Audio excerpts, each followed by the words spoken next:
السلام عليكم ورحمة الله وبركاته. حياكم الله يحبه في الاستثمار مع الله عز وجل في هذا الوقف الاستثمار الدائم لك في حياتك وبعد مماتك. هو وقف تابع لجمعية الدعوة والإرشاد في الهدار التابعة لمحافظة الأفلاج. على أي شيء سيكون هذا الوقف يا أحبة الكرام؟ سيكون على أعمال عظيمة في الدعوة إلى الله وإلقاء الدروس والمحاضرات والكلمات التوعوية، وأيضا المعارض الدعوية، وكذلك رحلات الحج والعمرة، وكذلك في دعوة غير المسلمين إلى الإسلام.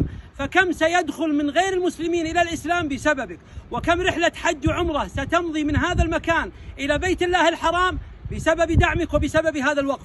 اليوم فرصة عظيمة، ونحن اليوم 11 صفر 1445، وقد نزلت الرواتب قبل ساعات في هذا اليوم، والظن بالله عظيم ثم فيكم يا أحبة الكرام.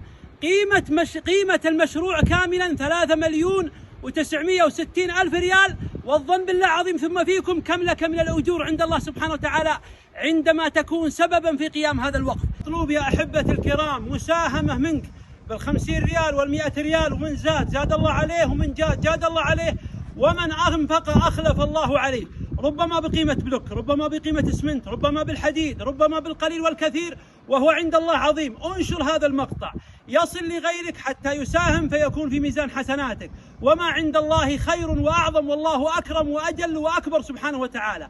الظن بالله عظيم ثم فيكم أن نفرح باكتمال هذا الوقف كما فرحنا باكتمال غيره من الأوقاف، وبإذن الله قريبا سنفرحكم باكتماله بالله ثم بكم بنشركم ومساهمتكم. فاللهم من نشر هذا المقطع ومن ساهم بماله بالقليل والكثير، اللهم بارك له في ماله وولده، اللهم احسن ختامه واعلي مقامه، اللهم اغفر له ذنبه واستر له عيبه واشرح صدره ويسر امره، اسعده بالدنيا والاخره. اللهم افرحنا بتمام هذا الوقف يا رب العالمين. انشر هذا المقطع وساهم بالقليل والكثير، والجمعيه رسميه والحسابات رسميه.